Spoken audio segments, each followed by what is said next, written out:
Talk to me about prioritizing self-care in your life and your journey with that. Well, that's something I think I've learned because I got knocked over by this like so many times. Like, I don't know how many times I've burnt out at this point. And so I finally gone, okay, so I'm not actually a robot and I do actually have to treat myself like a human with limits. And so it's been a hard earned lesson. And I think a lot of it is really just paying attention to my energy levels on like a moment to moment basis in terms of really trying to go, okay, this thing that I'm doing is draining me actively. I can feel it draining me. And then putting limits on those things. And then like, oh, this thing's actually lights me up and like energizes me, and trying to bring more of those things in. And obviously sometimes things are just draining. Like, I don't think too many people enjoy doing taxes, but they have to be done. Like there's stuff that like that happens. But for me, it's a lot of really paying attention to the minutia and trying to prioritize more and more and more and more and more the things that are energizing to me. And then also just taking breaks and not being afraid to go like, no, I'm off the clock right now. My notifications are off. I'm not reachable. Like, oh yeah, you had this urgent issue. I'll get that 9:00 tomorrow morning. And just really putting those limits on things. Yeah. And that, which goes beautifully into the confidently setting boundaries piece. That's very much a part of your self-care. As a business owner, it is real easy to just keep going all the time.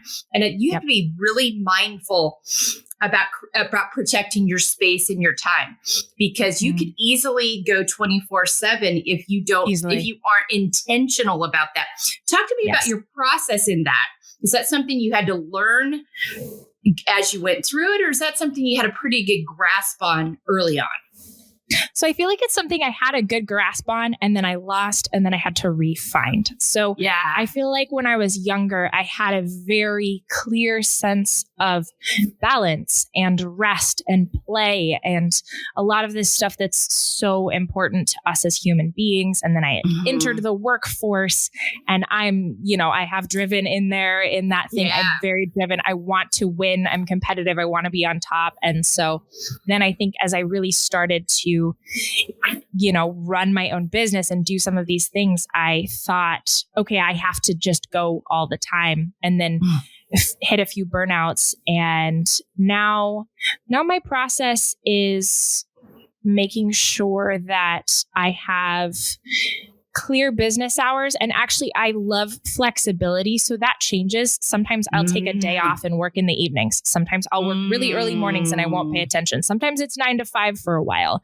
And so I don't have a like set structured routine so much, because I just need that flexibility a lot. And that's part of why I wanted to do the business thing.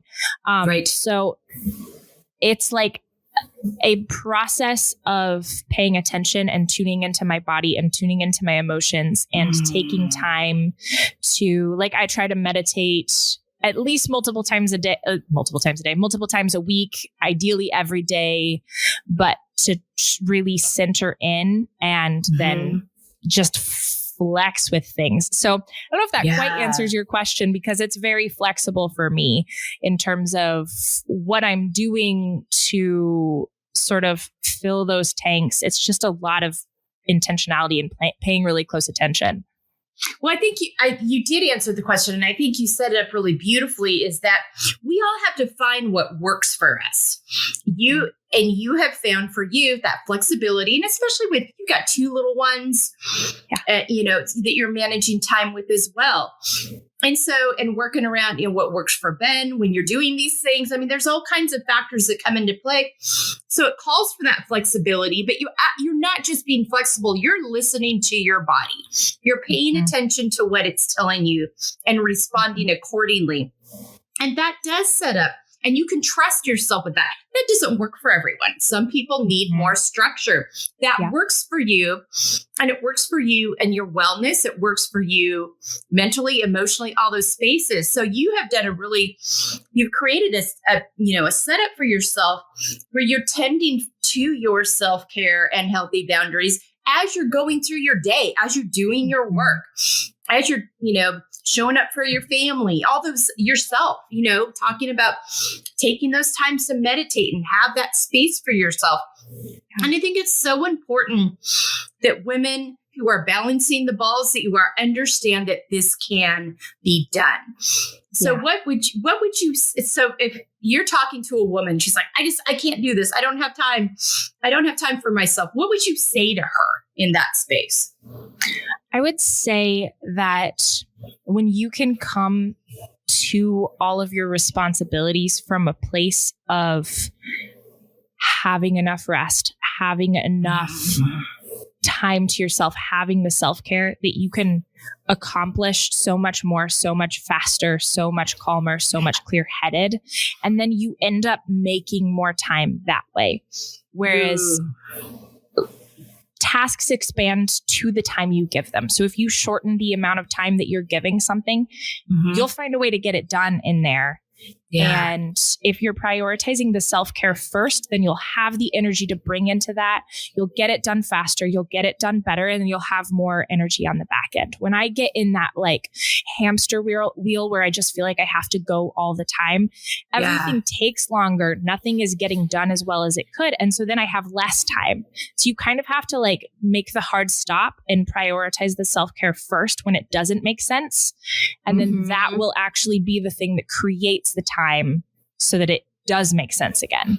Yeah, that is such a good explanation. That is your takeaway today, folks, right there. And I knew she would have a good way to set that up. That's why I wanted to ask her that. It seems counterintuitive, but actually, if you take care of yourself, if you fill your cup, you're clear-minded, you have a good temperament, you're not impatient. So you're doing things mindfully. You're not making little errors and mistakes, and you're not losing, all those things come together when you're rested, when your cup's filled. So thank you for that, because that's what we run into. We believe the lie that we got to keep going. When actually it's when we take that mindful time to show up clear-minded, clear-headed, filled cup, authentic, rested, that we're more, and it's not about the time spent. It's about the intent behind the time. Yes. You can be really effective and really efficient and get something done in 5 hours that might take you 8 if you're ragged and 100%. Strung out and haven't practiced. So thank you for explaining that so well. That was really good. And kind of goes into really taking care of our emotional, mental, physical health. All those things are connected. It's going to show up physically and manifest itself if we don't tend to it and have these things set up along the way. You know this. So talk to me about your journey with that.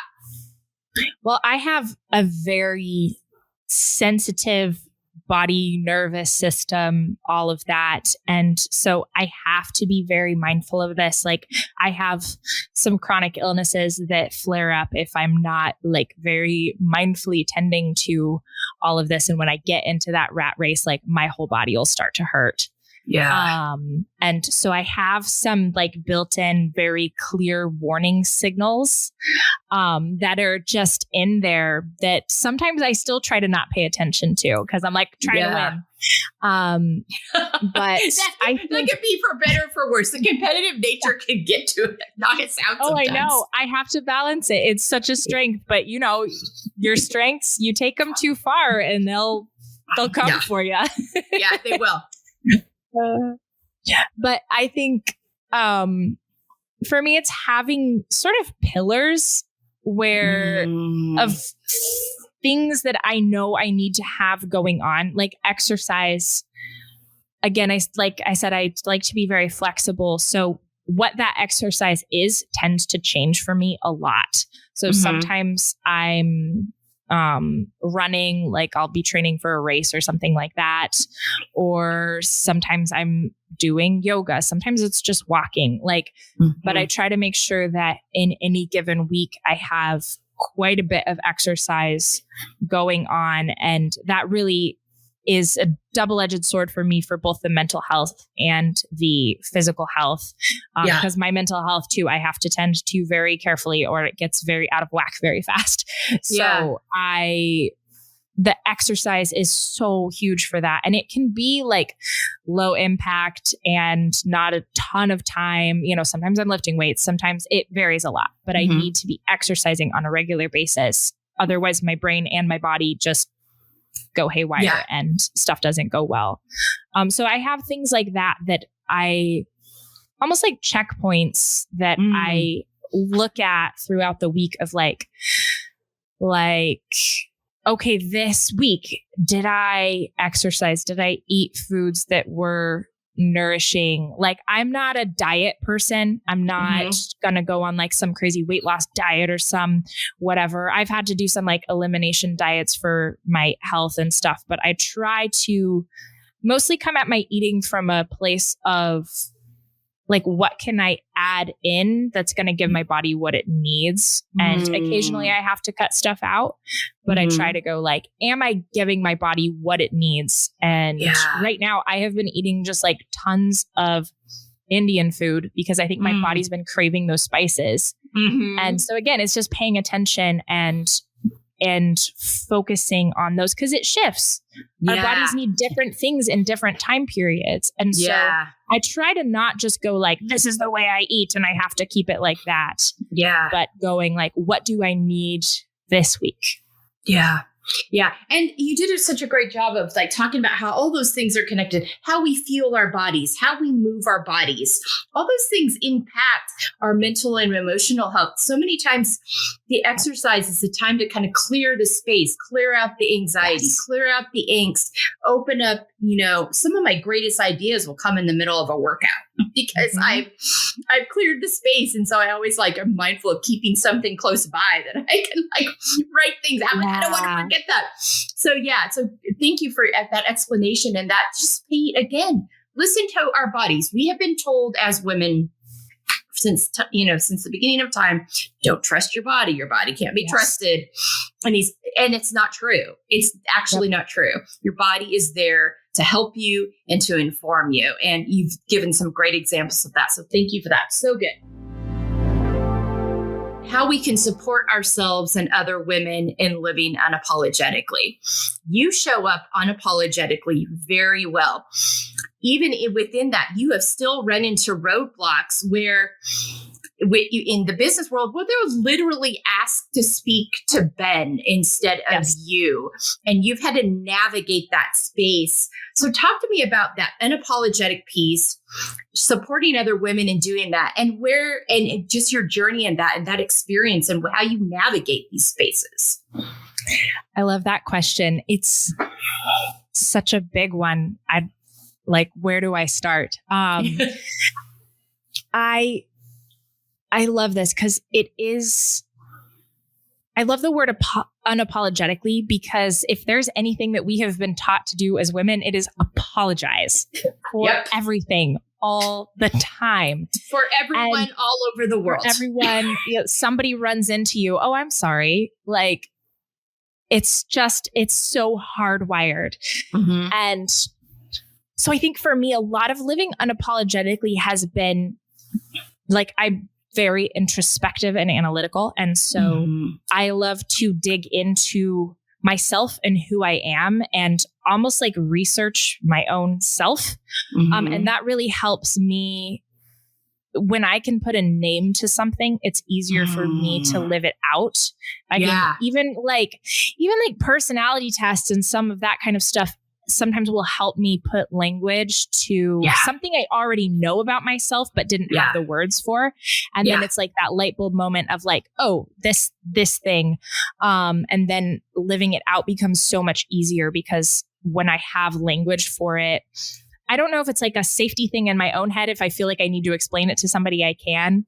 But then I think it just takes practice where you just like in little moments find people who are safe to be unapologetic with and open yourself up. And then it goes more and more and more because like I have had it where I am doing great work for a client. They love it until they find out that I was the one that made the website, not my husband. And then all of a sudden, this is a problem. I think you just didn't understand, want to talk to the husband.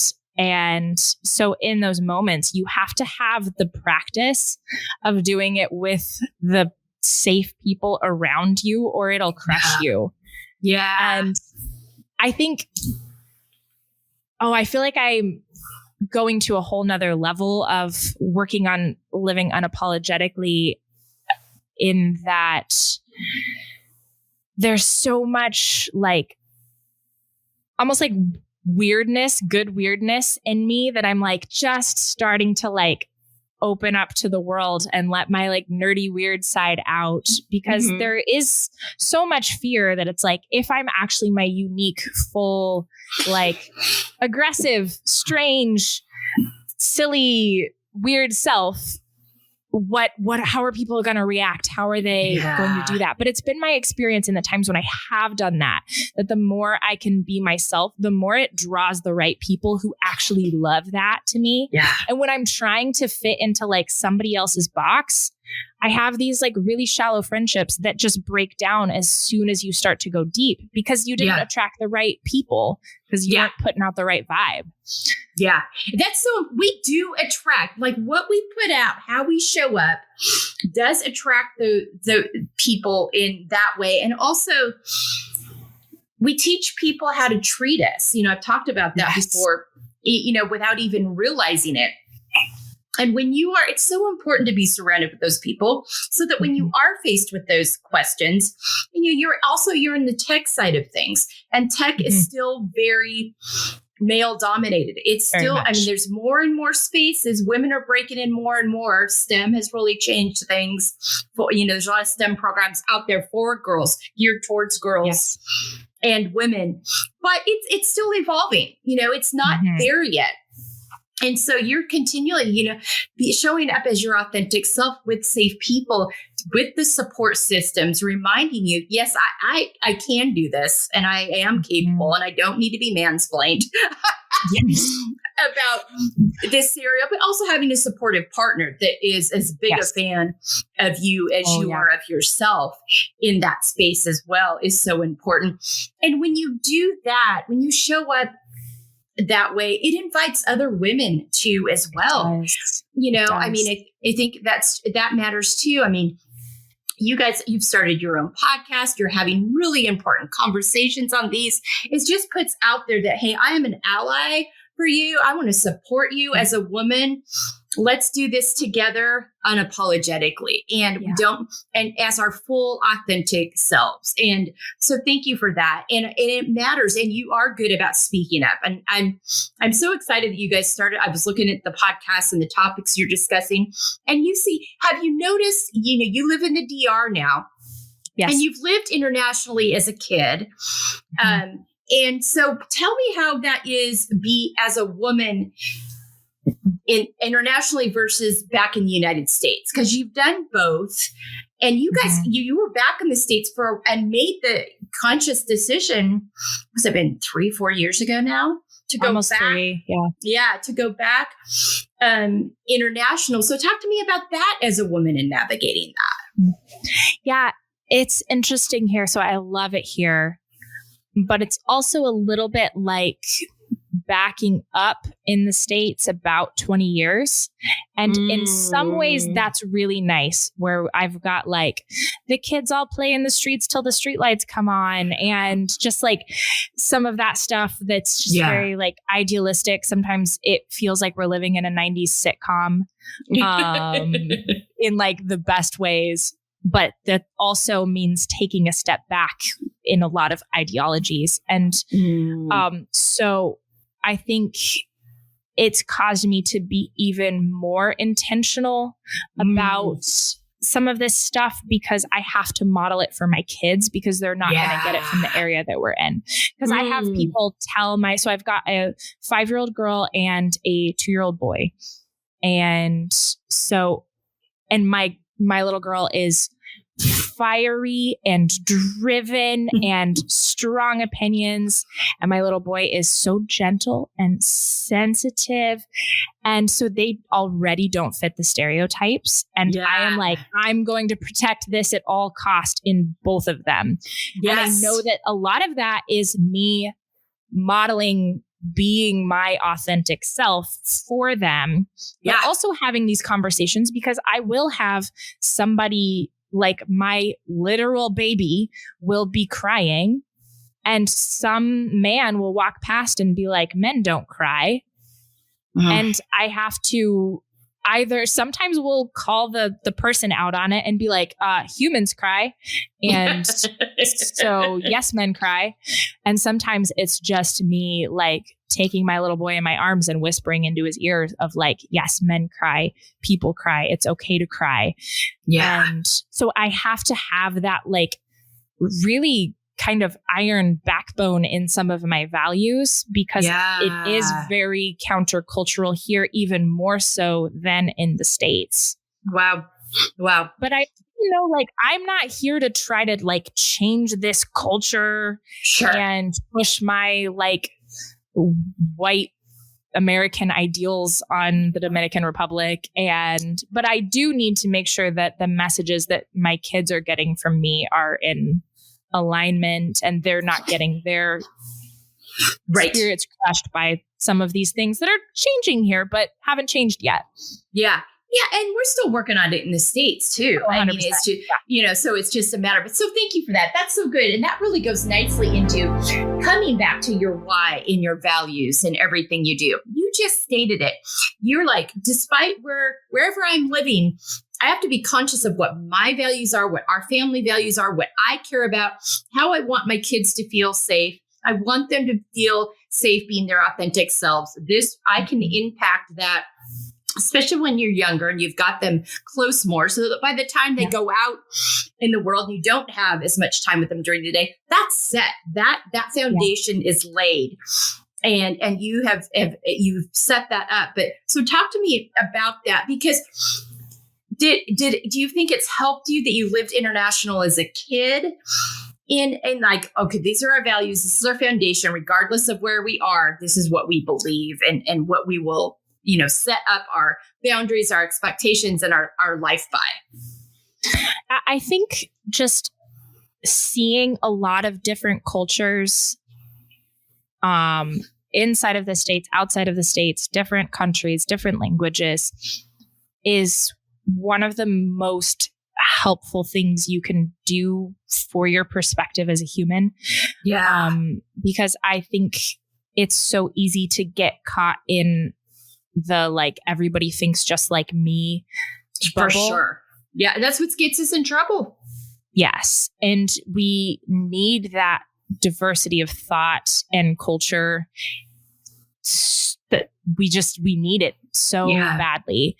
And I think it is really clarifying to go like you get faced with other ideals and sometimes you go, oh, I should adjust this. This isn't healthy. And these guys are actually doing this better. Yeah. And sometimes you go, no, I have to stand my ground on this. Like I have to be strong in this. And I think one of the only ways probably not the only ways, a good way to get that is when you have those inputs coming at you from lots of different cultures. And our area is really cool too, because we're in the Dominican Republic, but like the preschool that my kids go to, for instance, I think they have about 20 countries represented. Wow. It's a very international area here too. Sure. And so, yeah, I think a lot of the travel that I did as a kid, as an adult, really is very clarifying because you see this stuff and you go like, it never occurred to me to do this another way, but actually your way is so much better. And then you adopt that. And then sometimes it's like, nope, I'm hanging on to I'm hanging on to this. This is really important to me. Yeah. And until something comes along to push on that, you don't know what's going to stand up. Absolutely. Yeah. And so I think it's just it goes back to kind of that flexibility in thought, continuing to be a learner, but also understanding what your non-negotiables are. You've decided one of your non-negotiables is your kids get to be who they are authentically, mindful they don't fit into a box, but we're going to do everything we can to not let cultural narratives steal that from them, so that by the time they're old enough to make their own decisions and are facing some of the counter messages, they're ready. You've got those non-negotiables in your time, what you value, how you take care of yourself, where you give your space and energy to. And so you've already, as we've been talking, your values have been very clear and they continue to be clear. But I love that combination of nuance of thought, because it's important to, I am a firm believer, not everyone has the privilege to do it, but travel and seeing other spaces and places just reminds us of the commonalities as humans, but also there's more than one way to thrive and live well. And we tend to, in the United States, get very fixated on, we're the greatest country, we have a lot of great freedoms that other people don't have, an immense amount of privileges. I don't want to downplay that, but there's also a lot of things we can learn about how we take care of ourselves, resting our bodies, time spent with living your life, having fun, being with your people, and not being so focused on getting to that next rung that we stop living our lives. Yes. And there's a lot of Europeans here, and it is a marvel to watch. Like, there'll just be a sign that'll go up on one of the European owned businesses, and it'll be like, we're closed for vacation. We'll be back in 3 months. And you're like, yeah, I'm sorry. Did you just say you were closing your business for 3 months to go on vacation? Like, what does that mean? I agonize over. I've finally gotten to the point where I take a week off every quarter, and I thought it was going to kill me the first time that I did it. Yeah. And so just seeing that and going okay, maybe this is not that serious. Yeah. And just knowing that there's another way to do things. I mean, we found that when we were traveling, when we were, we first noticed it when we were in Italy. There's a certain time of day where the sign goes up and they'll come back when they're ready to come back. It's an hour. Sometimes it's 2, and everyone just rolls with it. There's the, and it's that this is I can see why in a lot of these spaces people live longer. Yes, exactly. The stress levels, they're living a full life with all of the pieces of it. So thank you for that. I think that's so important to remember. And it's important for us to remember as women too. Yeah. We are told from very early ages to show up for everybody, everywhere, all the time. And I talk to women all over the world, and that has been a consistent theme, whether I'm talking to somebody in the US, in India, in France, Sweden, you're in Canada. I've talked to, and that has been a theme. Cultures, faith spaces, doesn't matter. That's a theme we start getting hit with very early on. Mm-hmm. So the importance of having those values and understanding what your body needs, being a learner, being flexible, taking in information from other cultures. That's wait a minute, that might actually work really well. That seems like a healthier way to look at things. Only helps you and reminds you that those other narratives aren't truth. They're just narratives. Mm-hmm. And we break down stigmas by talking about it, by coming together as women and saying, no. This is not sustainable. And we're not going to show up in the world this way anymore. And we're also going to continue to learn and be adaptive as well. Yeah. And that's one of the things that's super helpful as well when you start seeing other cultures is all of the stuff that you took for granted that was a hard set rule that couldn't be changed. You realize is just a cultural thing. And so you see that where it's when you bump up against these, you can't eat that food like that, and you're yeah, you can't, what? I just did. You realize I just did. And you realize oh, this is a hardcore cultural value for them. It makes you question your hardcore cultural values. And you go is this actually true? Or is this just a thing that I'm doing because that's what was ingrained in me? And so you run up against those things where you see like, because you see it in other people's cultures and you're like, that's weird. Yeah. And you're like, okay, well, that means probably my culture is too. And so it lets me question those things.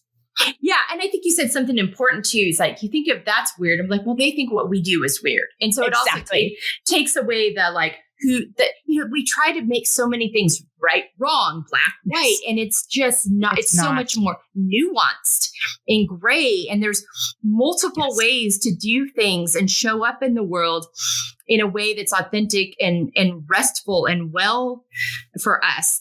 And so I thank you for all of that. I think that it's just such a good perspective. It's a healthy perspective. Your kids are going to benefit, I really believe, from this perspective as well, and what they understand, and you continuing to model.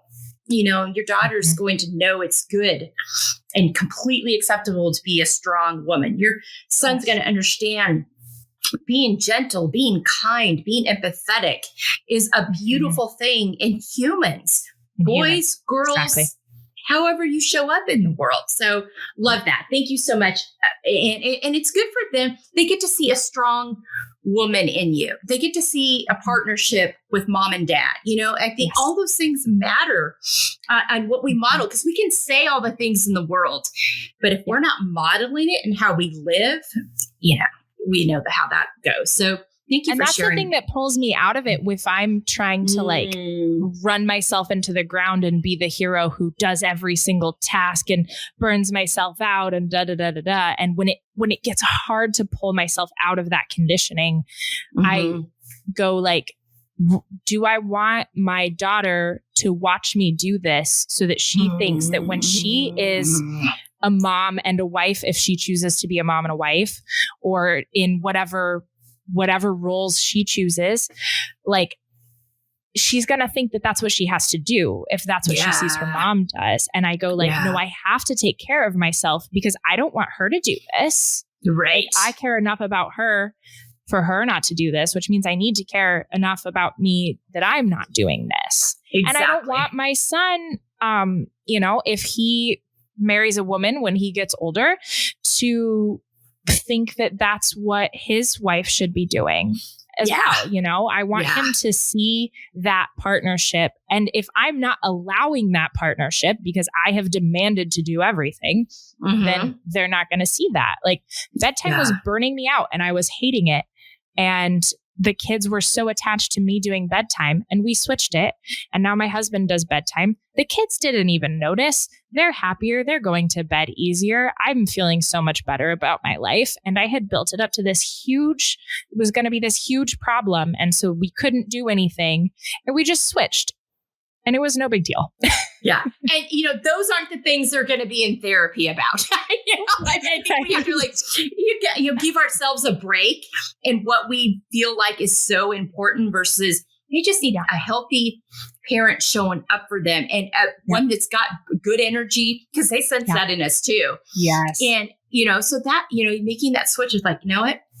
This works better for the adults in the room, and consequently is going to be better for the kids because of how we're showing up in that space. Living out of your own expectations versus others. I feel like you have laid that out very well. You very much are a proponent of this, but talk to me about this journey with this, starting as a kid to now. Is that something you've had to grow into, or is that something you always understood? Because you talked about earlier, you know, figuring out, is it safe for me to show up as my quirky, funny, authentic, full, confident self? Or, you know, so talk me through that, of your journey with that. Yeah. So I was homeschooled, and I'm the youngest of 5, but my oldest brother is 21 years older than me. And my parents homeschooled everybody from when my brother was in 5th grade on, the rest of us. So all of that to say, by the time they got to me, they had been homeschooling a really, really, really long time. And so there was a lot of like, they would just kind of like hand me a book and be like, yeah, go learn this. And I would.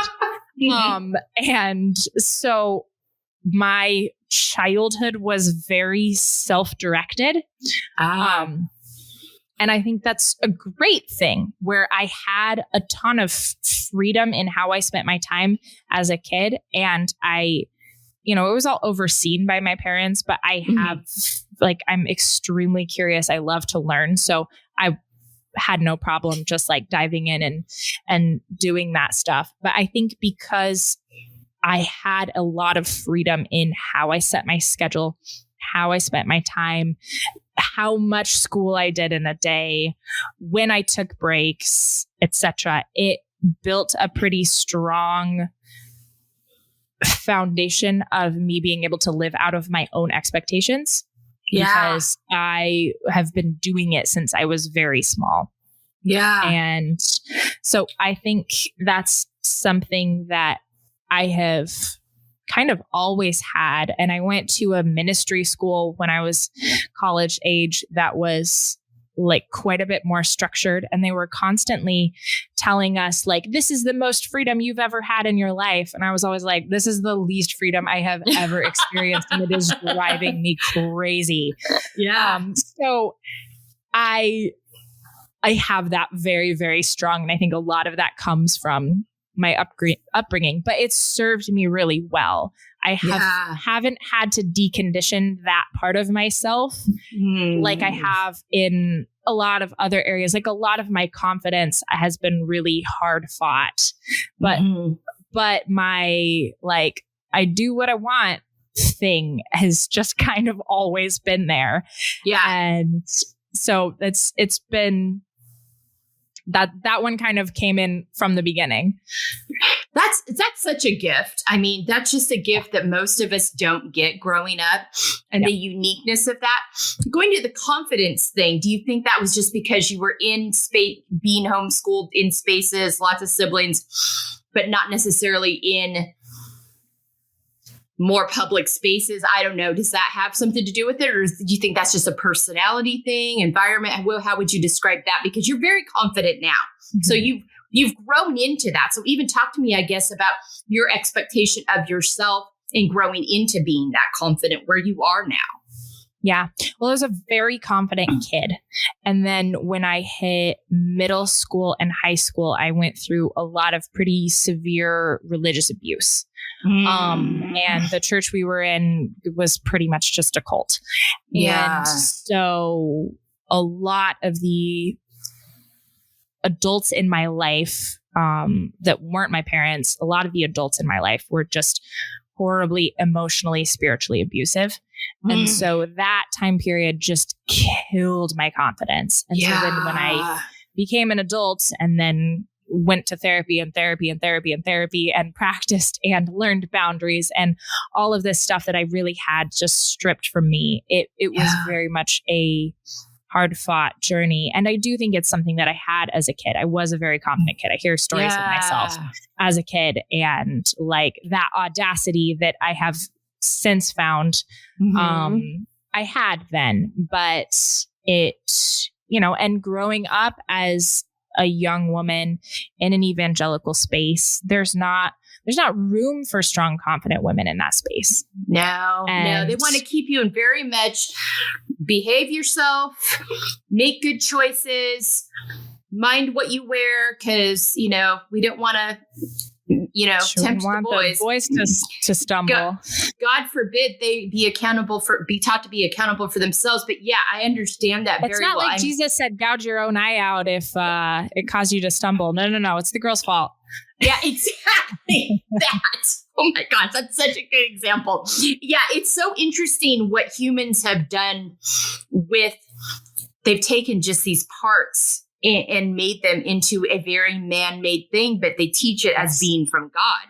Yes. And it is very detrimental. I grew up Mormon and then spent a lot of our adult life in evangelical spaces. I have left all of that now because of the messages and the trying to take away that fight and take away that audacity, take away that voice, try to make you in line and follow these things because you can't be trusted, your sinful nature, all these things. It's like my nature was given to me by the God that created me. Yes, So exactly. Let's celebrate that. Let me be that. Yes. Let me be who I was made to be. So I'm glad you hit on that, because that is something that a lot of that middle school, high school age is tough anyway.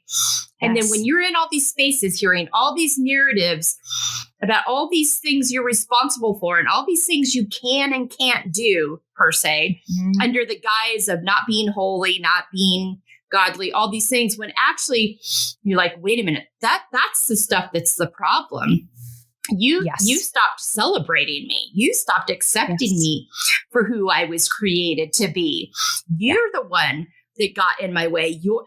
But to identify that and pull all that apart, because it's so fear-based, that we're so terrified of doing something wrong and disappointing and being unholy, being sinful, all those things. It takes a lot of inner strength to pull all that out and be like, wait a minute, that was never meant for me in the first place. Yeah. So thank you for that. And because it's so important to unpack that and really parse out the truth from narratives that you've been told are true, and really like checking yourself. Like, I go back to this all the time, and we've talked about it already today, but if you're feeling an angst, if you're feeling unsettled, pay attention to that, unpack that, figure out what the source of that is, and trust yourself in that. You know, you were given that inner strength, inner voice for a reason. So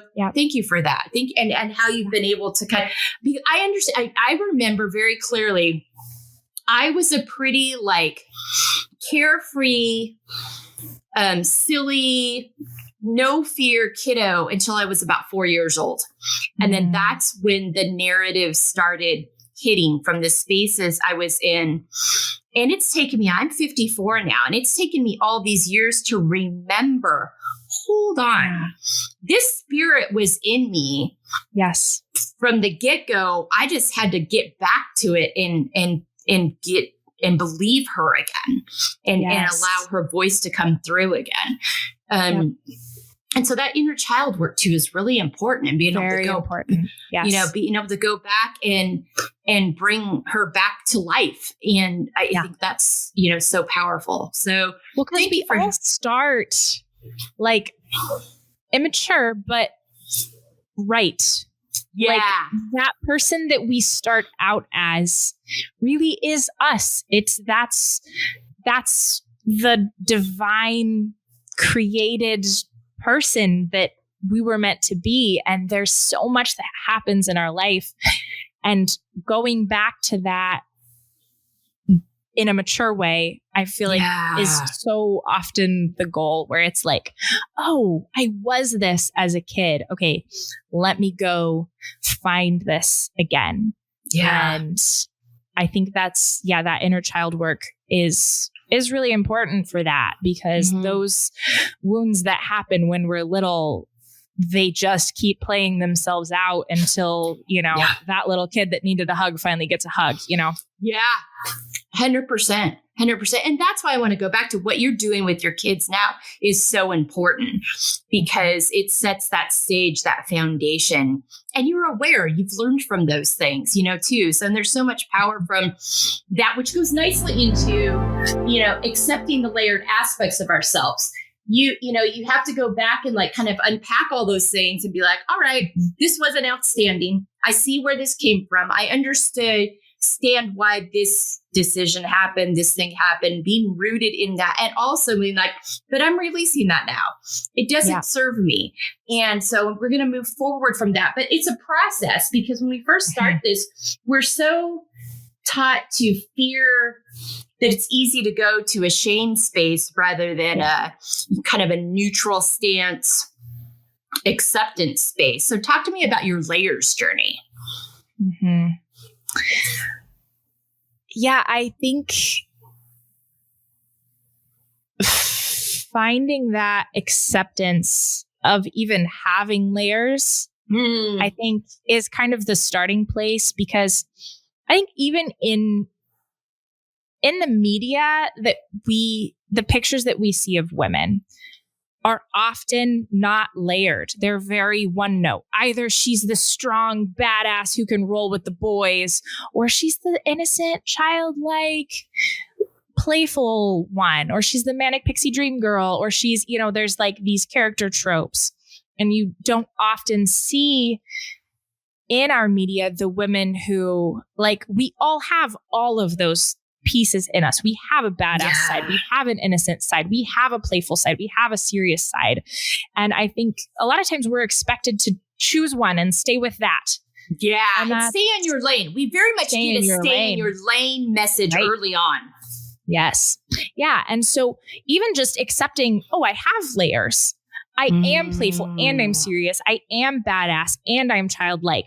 All of those things work together. And I am healed in this area and wounded in this area. I am confident and I am shy. Like, there's so much to being a human that we have all of those sides playing into us all the time. And I think there is so much shame about whichever one of those we got the message that wasn't good, which I think varies from person to person. Maybe it's the confident part, maybe it's the shy part, maybe it's whatever. We got messages. A lot your dynamic, your narrative, and home life, all those things factor into that. All of those things. Whatever part of that we feel shame about, then we try to push that down. We try to hide it. We try to whatever. And that's not what it is to be a human. Like, we are incredibly complex creatures where we can feel sad and happy at the same freaking time. Yes. And there's so much there. So I think step one is just accepting that there are layers and that's okay. And you can be this and that. And I feel like that took a long time for me to come to, because I tend to be a fairly extreme person, but I also feel like I hold both opposites at the same time. And so I find myself often on both ends of the spectrum simultaneously. Yeah. And that's really hard to wrap your mind around a lot of times. Yeah. It's like, how can I be both need my routine exactly as it is, but also can't have a routine or I lose my mind, and just holding those two things and letting them both be true and letting them play out. So I think that's the first step, is just accepting that there are layers. Like, you are a multifaceted person. It is okay to be serious and playful. You don't have to pick a character trope and just stick with it, even if that's all we see. Like, it drives me crazy when you get like the action movie and she's just like the strong badass, but that's the only side of her, and that's the only never part see of her sensitive side, because this message is sent that there's no room for all of it, when actually there is. And it's a detriment to us when we all, men, women, all of us, can't tap in to all of that. It hurts us. Yes. Well, and it's the same thing. Like, this is why I'm like so vehemently opposed to patriarchy all of the time, because I see it play out like with both of my kids, where they're both expected to fit in this thing where my son's not supposed to have emotions and my daughter's not supposed to be loud. And I'm like, we are humans and we need to human, and we need to be human, and we need to have those complexities going on at the same time. We can cry and be strong. They're not mutually exclusive. Yeah. And so that, I think, even just coming to the acceptance of that being true, I think, is a huge first step. Yeah. And crying doesn't denote weakness. It actually denotes strength, because you feel safe and free to show your emotions. 100%. 100%. Yeah. In living out feel, finding empowerment, embracing layers, which you are doing and continue to do and have learned to do, talk to me about the impact that has on your relationship with yourself, as well as your relationship with other people. I think I'm much happier when I am finding that empowerment and embracing those layers, when I'm not trying to jam myself into a box that is only one thing. Yeah. I think the more I can fully embody my whole self, which obviously, like, you always can go farther into that. Sure. The more I can embody me in all of its layers, in all of its complexities, the happier and more content and the more content I am and the more fun I have. And the more I trust myself, which then begets more of that. And it can be a really good cycle from there. And there's setbacks sometimes, but you can kind of keep moving in that direction. Yeah. And then I think that has a profound impact on all of my relationships, both professionally and personally. Like Ben will tell me all the times, like, I don't want to just be like married to a robot who does things. Like, I love you as a person. I married you as a person. Yeah. And so the more in touch with myself I am, the closer I can really get with him and the better relationship we have. Because if I'm cut off from a piece of myself, it creates distance between us, because if I can't get close to this part of me, then I have to keep him at a distance from this part of me because it's uncomfortable. Yeah. And so I have to be okay with this part of me, and then I can let him into this part of me. And so the more I can embrace that, the closer he can get, the more I can show up for my kids and then for my clients too. If I'm just a burnt out shell of a human, I'm not doing my best work. I'm in a creative and tech industry, which means I have to bring a lot of myself to my work because they need my creativity, they need my strategy, and they need my design sense, and a lot of times they need my I do a lot of consulting. Both I have a consulting business, but even inside of my web design business, because they get to a certain point in the project and they freak out and want to not launch, and they want to jump out the back window. Like, I'm out of here. This is too scary. And I need to show up for them as a human in that to help get them through those rocky spots. And if I'm just a shell of a person myself, I don't have the wherewithal to pull them through those hard moments. And if I don't have the wherewithal to pull them through those hard moments, a lot of times the projects won't launch. Yeah. And so there's so much, the more I can fully embody all those complex human layers and be empowered, show up confidently, show up as myself, it has a profound impact on all of my relationships. And I've been in both. Like, I've done all of these things as a shell of a person, and I've done all of these things more fully embodied. And over here, fully embodied is so much better. Yeah. Well, and you're showing up as your authentic self, and you did a beautiful job of laying out all of the pieces of you, the creative side, the technical side, all the parts of your brain, all the parts of your energy, the connecting with the people, all that's necessary. And we can't, if we don't allow ourselves to tap into all the nuance, then it's not present for these other spaces that's so important. So thank you for that. That was such a great explanation of that.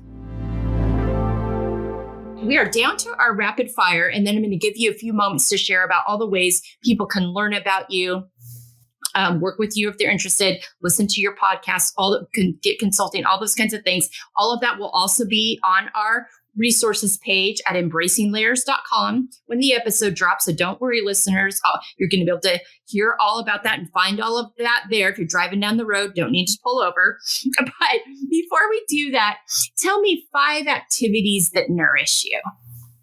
Okay, I would say going to the ocean in any capacity, or being around water, really, of any kind of water, is super nourishing to me. Reading books, especially nonfiction books, just nourishes my soul like crazy. Exercising, as much as I wouldn't always want to admit that, is very nourishing to me. You said 5. Yeah. That's 3. Okay. Music, both listening and playing, I think is super cathartic, super nourishing. And coffee and everything it entails: making coffee, drinking coffee, sitting in coffee shops, smelling it, like artisan coffee, Tim, my brother-in-law, your son-in-law, he just sent us some of his Brazilian coffee that he roasted. He just sent it to us. And so I was like taking pictures of that, and we were brewing it in our espresso machine. And so that's like a big hobby of mine that makes me so happy from like front to back. Yeah. Yeah. And it's such a connect point. I'm so glad you brought up the coffee piece. We obviously, Jecelyn and I we're partial to this because of Tim's work and what he's been able to introduce us to through that work and the coffee and the community connection of it is. I know when it comes because I can smell it. Like I'll just pick it up and just smell it and just take it in. And it's such a, and those community things are such an important part.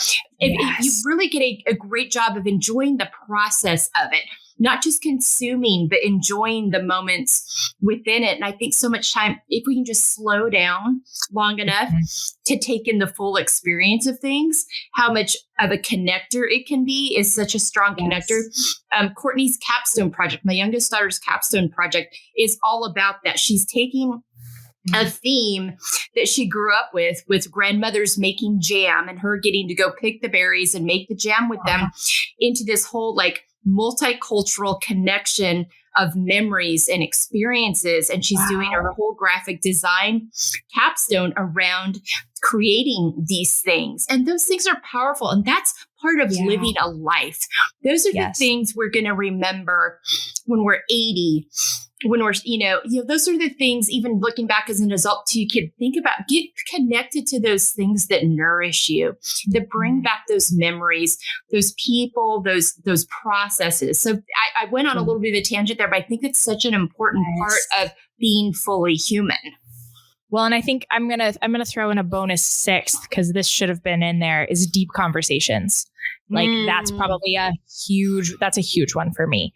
I love having deep conversations, doing this, sitting down, but the coffee made me think of that because I feel like more often than not, for me anyways, I'm having these deep conversations over a cup of coffee.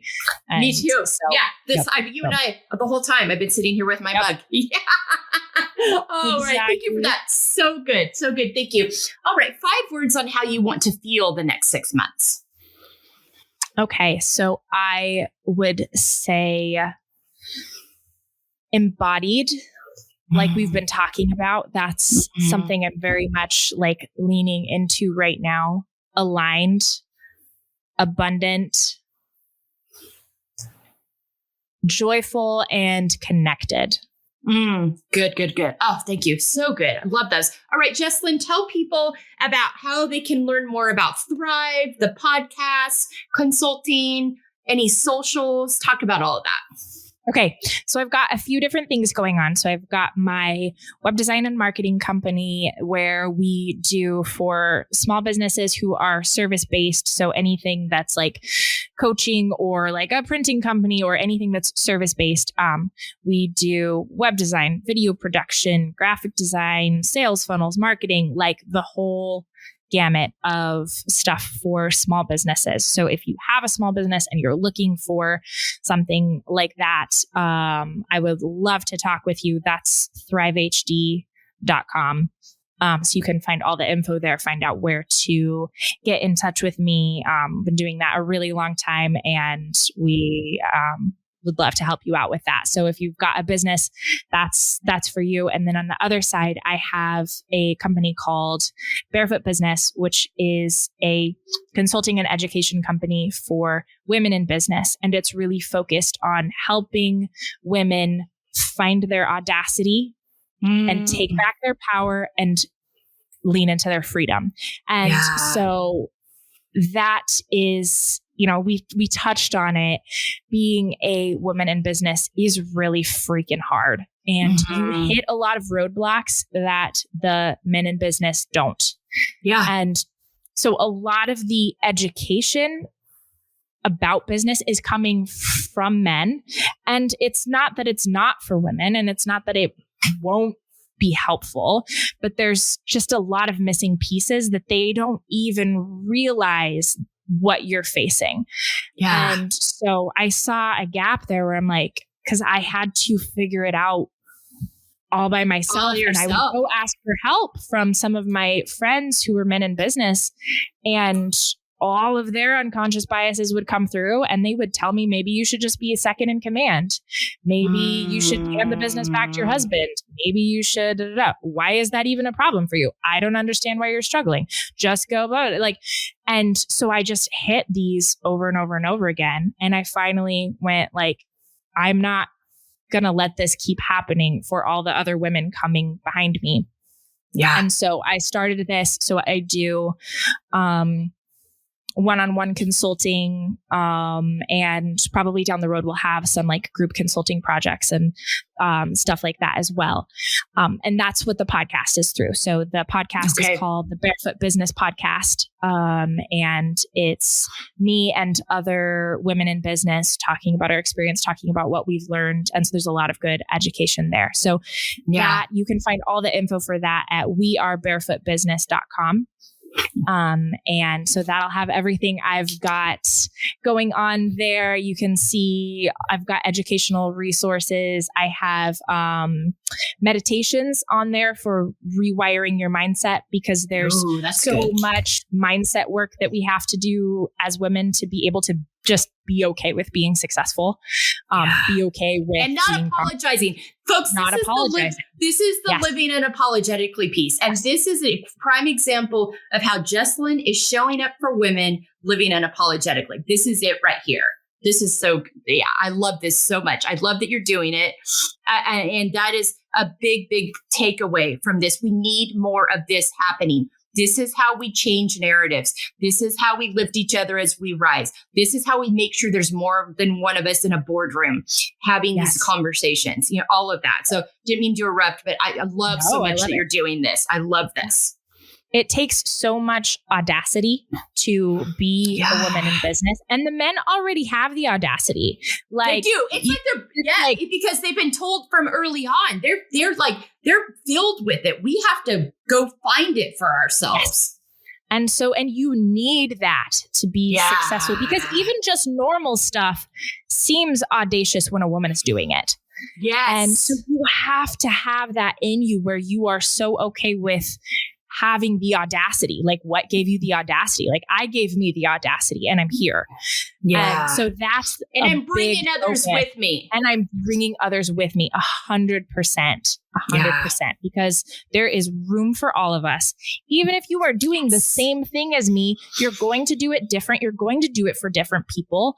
There's room for all of us. And so I want to bring as many women behind me and alongside of me and push out in front of me as I possibly can. Yeah. So important. And this is one of the things that Jecelyn and I are so aligned on, because this is how we do it. I'm so glad you brought up the scarcity mindset piece, because we've got to get rid of that. There's ways you do things that are going to appeal to people that it might not appeal to somebody else. There's more than enough room for all of us. So thank you for this. Thank you for starting it. I'm so excited to watch it grow and expand and support you in this. I think it's absolutely beautiful. So thank you for all of that. All that's going to be on our resources page on our website. Anything else you want to share before we wrap up? My husband and I wrote a book. And it's full of my photography and a lot of his writings. And it's called Meditation 31 Gratitude, a daily guided gratitude practice for a joyful and fulfilling life. And so I'm a photographer, and it's got a lot of really beautiful pictures, and it's a coffee table book, and it's meant to be repeated over and over again, because each prompt talks about kind of what's the most recent and so I can share the link to that as well, that if you're wanting to add more gratitude into your life, this is a fun and beautiful way to do so. And it only takes 60 minutes. Awesome. So that link will be on our website as well to get a hold of that. And Jecelyn's been doing the photography thing for a while. It's beautiful. So many good things. Thank you so much for that. Thank you for how you show up in the world. I'm so lucky to know you. I'm so thankful that our family's connected. You are a blessing, and you're changing things. And this is how we do it. All of us showing up this way, unapologetically, one person at a time, and to be part of this narrative. So thank you so much for being with me today. Women, go out there, live unapologetically. Audacity is your word for the week. That is your word. Go be audacious. You can, you deserve to be, your voice deserves to be heard. So be audacious this week and be confident and know your value. Take care. Thanks for being with us today. And we'll see you next week.